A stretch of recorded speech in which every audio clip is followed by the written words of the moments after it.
Hey, welcome back. Now we're going to be speaking about dissemination and dissemination strategies in the field of implementation science.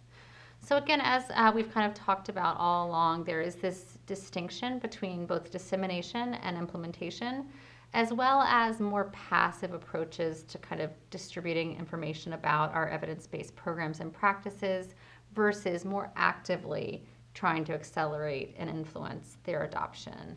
Again, with the goal of really impacting equity and population health and getting them into the settings and the populations that actually need them. So again, dissemination is all about the active approach of spreading these interventions to the key audiences and stakeholders through specific channels using planned strategies. So again, the distinction is between more passive approaches, which historically researchers have tended to use, versus more active ones that we actually study and learn from. And again, just natural diffusion versus planned dissemination. And again, dissemination, that's dissemination itself, and then dissemination research really tries to understand this. So what are the processes and factors and strategies that actually support the widespread adoption and initial use of evidence-based interventions? So again, whatever setting you're working in, really thinking about who are the key decision makers, who are the key adopters, and maybe that's at multiple levels, but who do I really need to have the buy-in from in this setting? So for the community settings that I work in, that's often the project directors, and some of them are based at churches, some of them are based at departments of health, some of them are based in community centers, some of them are actually home-based, but it's identifying who are those key leaders and decision makers who really have to be on board before they're kind of the gatekeepers, before we can even get the program implemented, who has to say yes. So this is really critical because you really won't get anywhere unless you know who those key partners are. And as Deb Bowen has said in some of her work in this area, dissemination does not just happen if we wait for it. So again, really this focus on the acceleration and kind of this being an active process that we learn from. Again, we have the Proctor framework that we often go back to. So again, as we noted, there's always a distinction between dissemination strategies and implementation strategies. And so typically, if you were to do a research study, you would do a separate study on dissemination from implementation. It's rare that people are studying those at the same time because the strategies you would want to understand would probably be distinct. So again, typically we have a slightly different focus on the types of strategies and outcomes that we're thinking about if it's a study on dissemination versus implementation. So some of the lessons learned about dissemination, I will say most of the work in implementation science has focused on implementation. So dissemination has really been an understudied area. I think there's a lot of potential to think about work in this area. But some of the lessons learned are, dissemination doesn't occur naturally, usually. Passive approaches tend to not be effective. Comprehensive, tailored, multi-level messages are generally best to our stakeholders. Stakeholder involvement is critical in dissemination. Theory and frameworks can be useful, and we'll talk about diffusion of innovations. And again, the dissemination process should really be tailored to your stakeholders and setting. So this is not typically a one-size-fits-all type of approach. And I'll say Ross Brownson's done some great work in this area, and he has a nice designing for dissemination paper here from American Journal of Public Health.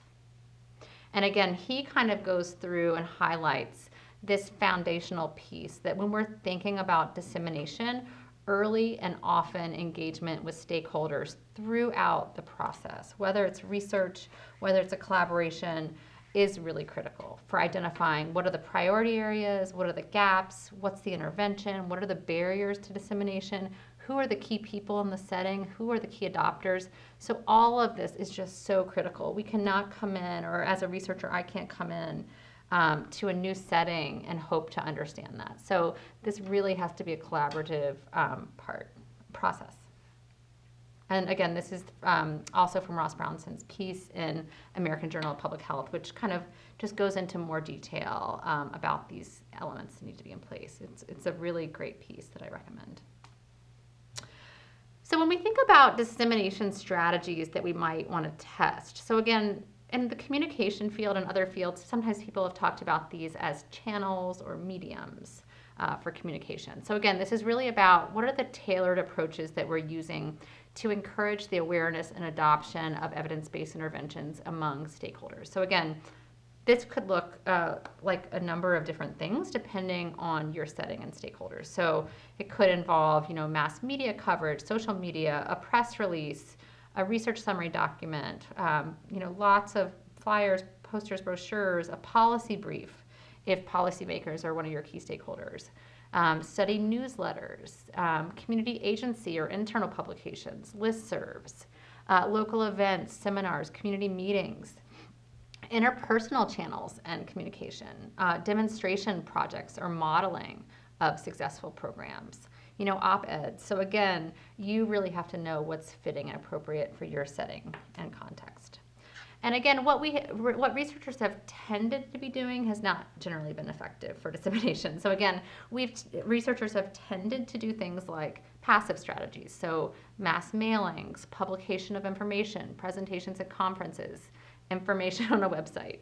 These don't tend to be effective in terms of reaching the key settings and populations that we're encouraging adoption among. So again, active strategies like point of decision prompts, tailored materials, again, trainings, conferences, replication guides that are focused on going to the settings and reaching people where they are. These are what are really critical.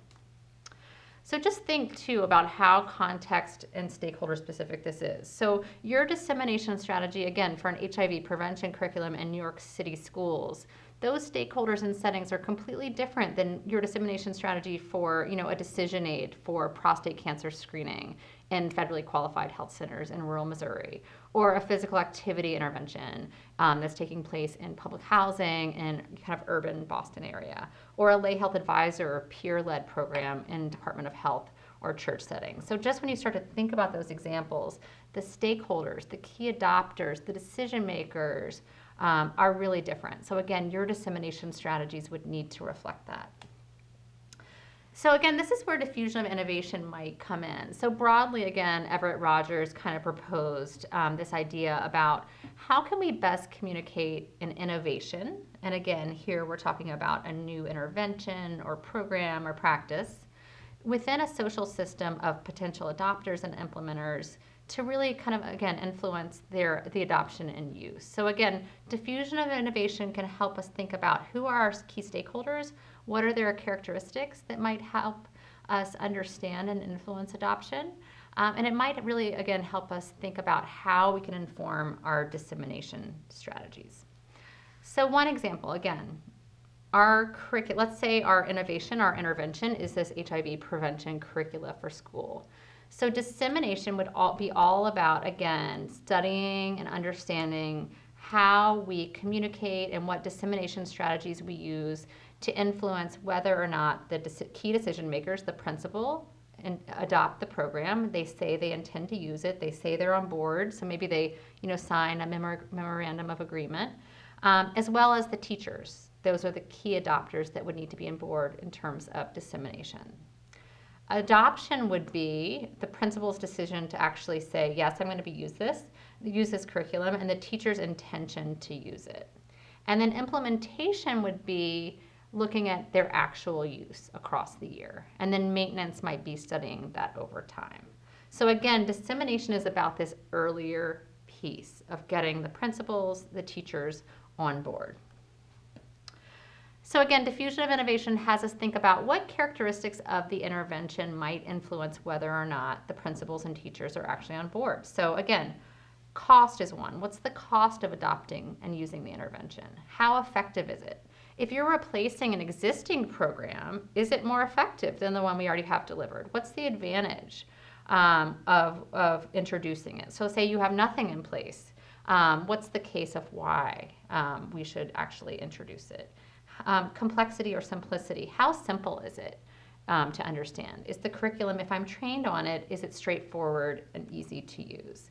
How compatible is it? So we know from the implementation science literature in school settings that having health-related programs that that are compatible within the school system, so things like Planet Health, where they're actually integrated into the curriculum, are more likely to be adopted. So how well does it fit within the context of your population?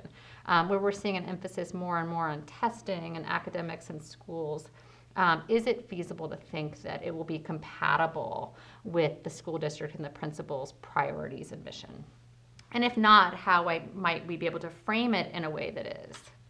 Observability, again, can they see that if that key central school or that key principal adopts it and maybe pilots it in that first year, could we actually see some of the benefits of that? Or as a school, are they able to see some of the impact in terms of kind of maybe improved parent satisfaction, improved student satisfaction, improved teacher satisfaction, or other kinds of outcomes of interest? And then trialability. Could they test it out, or do they have to really be all in or all out in terms of committing to adoption?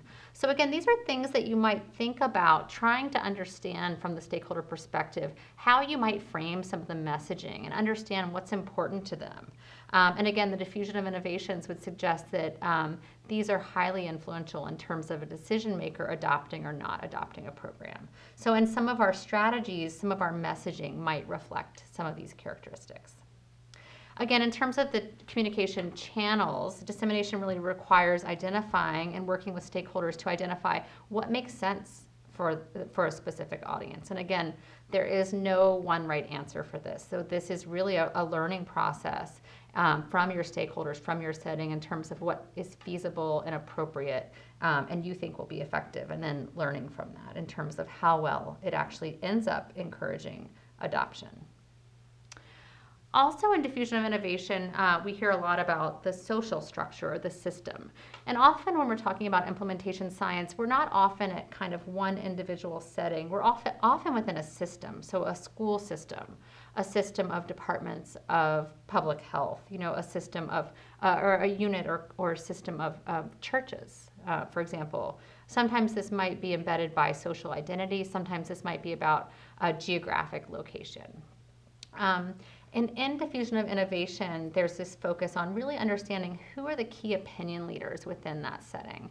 And in some of Everett Rogers' work, he tried to kind of model and identify who the early adopters were. So he was studying kind of this hybrid corn in Iowa and adoption of this among rural farmers. So he tried to see who the adopters were and whether that made a difference, if those key central people were on board, whether or not that was kind of the tipping point that would influence the adoption, the greater adoption and the acceleration of this within a social system. And so again, you can think about that in that context, and there's some evidence for that, but thinking in your own context and settings, who are those informal leaders who need to get on board? If we did a social network analysis, even informally, to identify the opinion leaders and the central people at each of our sites and getting them on board, is that going to increase the adoption and the buy-in? And the likelihood that they're actually going to adopt this curriculum or this intervention, this physical activity intervention, versus if we just kind of passively make this information available. Does this make a difference? So the diffusion of innovation suggests that the network characteristics and the opinion leader will help accelerate adoption within a system.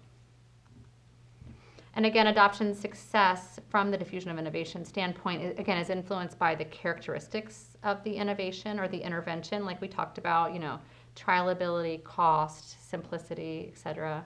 Again, this social structure, as we just mentioned, and who the opinion leaders are, and whether they're on board, and then the communication networks and channels or the dissemination strategies that we use to actively promote adoption. We've also seen some of this literature be influenced by kind of the communication and messaging literature. And again, Ross Brownson has been a leader in this as well. And he has a great piece called Getting the Word Out, New Approaches for Disseminating Public Health Science, which has us think a little bit more, not only about the messaging and the strategies or the channel and our audience, but also the source. So who is the appropriate source from which the dissemination strategy should come. And again, this is a critical area where you're engaging with your community partners and stakeholders. They will know, as the experts in those settings, who that should be. As researchers have tended to, again, focus on dissemination strategies like academic journals, listservs, newsletters, conferences, workshops. Some people are getting more comfortable with things like social media, op-eds, but again, there are various comfort levels in terms of where people are in terms of disseminating and communicating their research. But again, a lot of the traditional ones are still options in terms of kind of disseminating evidence-based practices and policies. But I think if we really want to make an impact in the settings where this work is really needed, we need to think broadly and more innovatively about our strategies. So AHRQ has a nice guide that I've used with my community partners on thinking about the key components of a dissemination plan. So it really has a kind of a worksheet approach that has you think about, okay, if we're doing this project, what are our goals in terms of what we want to be disseminated? Is it is it an intervention? Is it a guideline? Is it a best practice? Is it a finding? Is it a curriculum? So what are we actually disseminating? Who will apply it in practice? So again, who are the stakeholders are? Who are all the people we need to make sure we're thinking about as potential adopters? Who are our partners we need to involve throughout?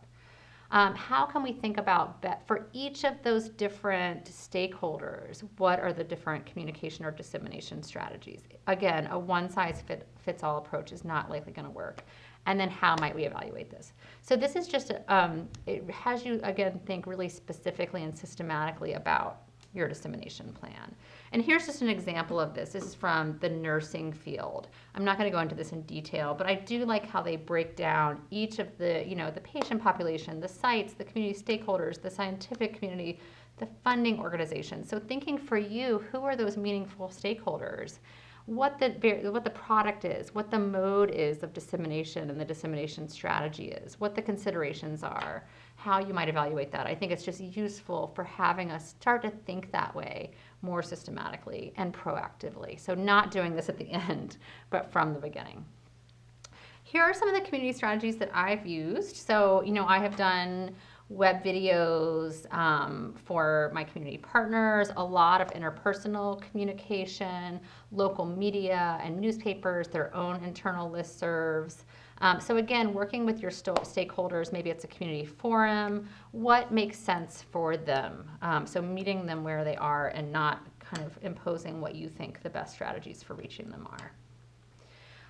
From my work with the National Witness Project, again, this national group of African American lay health advisors, again, I've used a variety of strategies, again, all informed by their needs.